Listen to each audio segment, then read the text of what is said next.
Hey guys, welcome to my channel entertainment and health. थोड़ा entertainment थोड़ा health. दोस्तों, आज मैं आपको एक तरीका बताने वाला हूँ, साइंटिफिक तरीका, जिससे आप एक अच्छे तरीके और हेल्दी तरीके से अपना वेट लूज़ कर पाएंगे। और अगर आपने इसे अपना समझ लिया और ठीक से अप्लाई किया अपने लाइफ में, तो 100% श्योर जो भी आपका अचीव रिक्वायरमेंट है अपने वेट को मैनेज करने की, आप वो कर पाएंगे बड़ा ही आसानी से। कोई दिक्कत नहीं होगी आपको इस चीज़ की, ये मैं गारंटी करता हूँ आपको। चलिए दोस्तों, स्टार्ट करते हैं आज का वीडियो एंड देखते हैं हम कैसे उसको कर पाएंगे।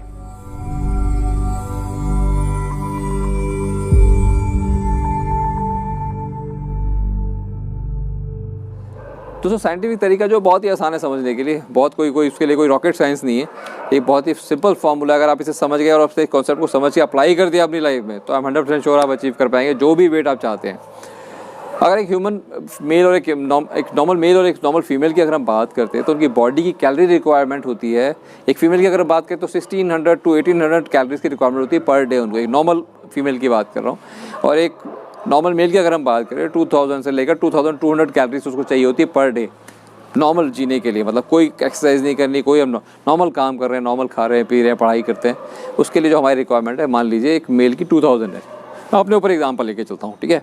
अगर मेरी बॉडी की रिक्वायरमेंट है 2000 कैलोरीज की पर डे एक नॉर्मल काम करते हुए, और मैं 2000 इनटेक भी कर रहा हूँ, तो क्या होगा मेरी बॉडी का वेट स्टेबल रहेगा। मेरी बॉडी का वेट नहीं बढ़ेगा, क्योंकि मैं 2000 की मेरी कैलोरी की रिक्वायरमेंट है, 2000 में खा भी रहा हूँ और वो उतनी की उतनी रिक्वायरमेंट मेरी पूरी हो रही है बॉडी की, तो मेरी बॉडी का वेट स्टेबल रहेगा हमेशा। वहीं मैं बात करता हूँ मेरी बॉडी की रिक्वायरमेंट है 2000 और मैं खा रहा हूँ 1800, तो क्या होगा, 2000 लेस कैलोरी में कंज्यूम कर रहा हूँ, तो उससे मेरी बॉडी की रिक्वायरमेंट पूरी नहीं हो रही है, तो मेरा वेट तो कम होना शुरू हो जाएगा गारंटीड। लेकिन वो अच्छे तरीके से, हेल्दी तरीके से नहीं होगा। उसमें मैं कमज़ोर हो जाऊँगा, मेरे ताकत नहीं रहेगी, मेरी स्ट्रेंथ कम हो जाएगी, मैं डल फील करूँगा, मेरी बॉडी का वेट भी कम हो जाएगा और हेल्दी तरीके से नहीं होगा। वहीं मान लीजिए अगर मेरी 2000 की कैलोरीज की रिक्वायरमेंट और मैं 2200-2400 कैलोरीज इनटेक कर रहा हूँ, तो क्या होगा, मेरा वेट बढ़ना शुरू हो जाएगा। तो दोस्तों, हम उसको कंट्रोल कैसे करेंगे। मान लीजिए कि मेरा बॉडी की वेट की रिक्वायरमेंट 2000 कैलोरीज और मैं खाता भी 2000 कैलोरीज ही हूँ, लेकिन मैं वर्कआउट करता हूँ, एक्स्ट्रा काम करता हूँ कुछ, जिससे जैसे मैं एक्सरसाइज करता हूँ, जिसमें मैं साइकिलिंग कर रहा हूँ, या मैं 30 मिनट वॉक करता हूँ, मैं योगा करता हूँ, मैं स्विमिंग करता हूँ, मैं साइकिलिंग करता हूँ, या कोई भी ऐसी एक्सरसाइज करता हूँ जिससे मेरा एक्स्ट्रा कैलोरीज बर्नआउट होता है। मान लीजिए मैंने 2000 कैलोरी इनटेक किया था, लेकिन मैं जो बर्नआउट किया है वो 2400 कैलोरी कर दिया है बर्नआउट। मतलब 400 कैलोरी एक्स्ट्रा मैंने बर्नआउट कर दिया नॉर्मल से। मेरा नॉर्मल 2000 बर्न होता था, लेकिन मैंने 400 कैलोरीज एक्स्ट्रा बर्न करना शुरू कर दिया एवरी डे।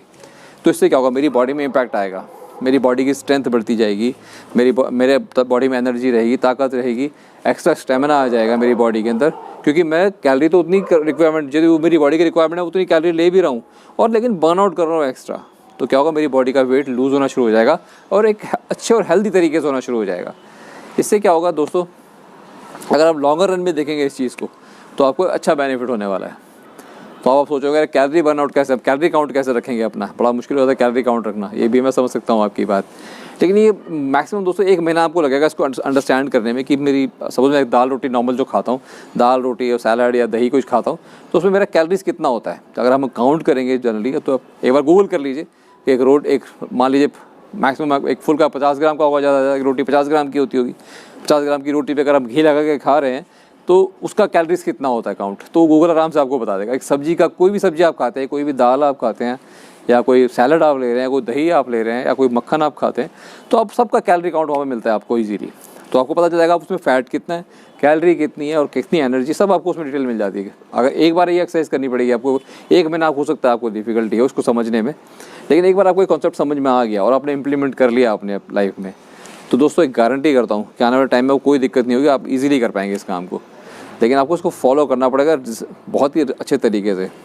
और दोस्तों, एक्सरसाइज तो मस्ट है, क्योंकि जो कैलोरी हमारी रिक्वायरमेंट है उसको तो हमें खाना ही खाना है, लेकिन एक्स्ट्रा कैलोरी को बर्नआउट जो करना है, वो कैसे हम बर्नआउट करेंगे हेल्दी तरीके से, वो एक्सरसाइज से कर पाएंगे।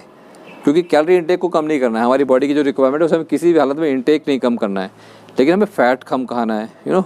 ऐसे आइटम खाने जिसकी कैलोरी इंटेक हमारा ठीक ठाक हो, लेकिन हमारा जो बर्नआउट है उससे हम एक्स्ट्रा बर्नआउट कर सके, इजीली डाइजेशन इजीली हो सके। तो हमें मैक्सिमम फ्रूट्स और मैक्सिमम इस तरह की चीज़ें अपनी बॉडी में इंटेक को बढ़ाना है, जिससे हमारा बॉडी का कैलोरी काउंट तो बढ़ जाए, लेकिन फ़ैट कम हो जाए। कोई ऐसी चीज़ हमें अपनी बॉडी में लेनी पड़ेगी, या इंटेक हमें इस तरह से लेना पड़ेगा जिससे हमारा फूड का सिलेक्शन प्रॉपरली होना चाहिए। और फूड का सिलेक्शन अगर ठीक रहेगा, तो मैं आपको गारंटी करता हूँ, ये जो साइंटिफिक तरीका अप्लाई करेंगे आप, तो बहुत ही अच्छे तरीके से कर पाएंगे, क्योंकि जो आप खा रहे हैं और जो आप वर्कआउट कर रहे हैं उन दोनों को बैलेंस करना बहुत ज़रूरी है। आप इसे करके देखिए, मुझे उम्मीद है कि ये कहीं ना कहीं आपको एक बेनिफिट ही देगा, क्योंकि अब अगर कैलोरी काउंट करना शुरू करेंगे तो कहीं ना कहीं आपको समझ में आने लगेगा कि यार मेरी बॉडी की रिक्वायरमेंट कितनी है और मैं कितना कंज्यूम कर रहा हूँ, कितना मैं वर्कआउट करके निकाल पा रहा हूँ। हमें बॉडी को एक तरीके से अपने तरीके से ढालना पड़ेगा जैसा हम चाहते हैं, यू नो। अगर हम वर्कआउट नहीं करेंगे या कोई बॉडी में अगर आप सोचेंगे यार क्यों करूँ मैं, यार क्या ज़रूरत है मुझे वर्कआउट करने की, लेकिन नहीं करेंगे तो कहीं ना कहीं लॉन्ग रन में आपको उसका इम्पैक्ट भी दिखाई देगा, क्योंकि धीरे धीरे आपकी परेशानियाँ बढ़ेंगी और धीरे धीरे डिपेंडेंसी हो जाएगी मेडिसिन के ऊपर। तो वो मैं चाहता नहीं हूँ। मैं चाहता हूँ कि आपकी डिपेंडेंसी धीरे धीरे मेडिसिन पे से कम हो, और जब आप धीरे धीरे आपकी एज बढ़े तो आपको बेनिफिट हो, आप एक अच्छी हेल्दी और लाइफ जी पाएँ। क्योंकि आज का जो जिस तरह का माहौल है आप देख रहे हैं, कितनी तरह की तो बीमारियाँ निकल के आ रही हैं। तो बेटर है कि अपने आप को इतना इक्विप्ड बनाएं कि भैया कोई भी बीमारी आए, कैसे भी बीमारी आए, हम उसको झेल पाएँ आसानी से और फिट रहें ज़िंदगी भर। तो दोस्तों इसे आप अप्लाई करें। और अगर आपको कोई क्वेरी है इसके रिगार्डिंग या कोई क्वेश्चन है, आपको लगता है कि यार आपको समझ नहीं आया, ये दोबारा इसको समझाना चाहिए या किसी और तरीके से आप समझना चाहते हैं, तो प्लीज़ कमेंट बॉक्स में अपने कमेंट डालिए और बताइए मुझे कि क्या दिक्कत है, आपको क्या समझ में नहीं आया, तो मैं आपको एक्सप्लेन करने की कोशिश करूँगा दोबारा से। चलिए दोस्तों, मैं अपना वीडियो यहीं ख़त्म करता। आई होप आपको ये मेरा वीडियो पसंद आया होगा और ये साइंटिफिक इस तरीका आपको समझ में आया होगा कि कैसे आप वेट लूज़ कर सकते हैं। तो दोस्तों आपसे एक छोटी सी दरख्वास्त है, क्योंकि मेरा जो इस साल का गोल है करीबन 1 लाख सब्सक्राइबर का है, जो बड़ा ही मुश्किल टारगेट मैंने अपने लिए रख लिया है, लेकिन मैं चाहता हूँ मैं उसे अचीव करना। तो बिना आप लोगों की हेल्प के वो अचीव हो नहीं पाएगा। तो प्लीज़ आप इस वीडियो को मैक्सिमम लोगों तक शेयर करें और उनसे रिक्वेस्ट करें कि इसे सब्सक्राइब करें, और मैं आपको इसी तरह के हेल्दी टिप्स आपको देता रहूँगा, जिससे आप अपना एक हेल्दी वेट मेंटेन कर पाएंगे और एक बहुत ही बढ़िया और अच्छी हेल्दी लाइफ जी पाएंगे। अगले वीडियो में आपको मिलूँगा नए कुछ हेल्दी टिप्स के साथ। तब तक के लिए stay fit and stay healthy.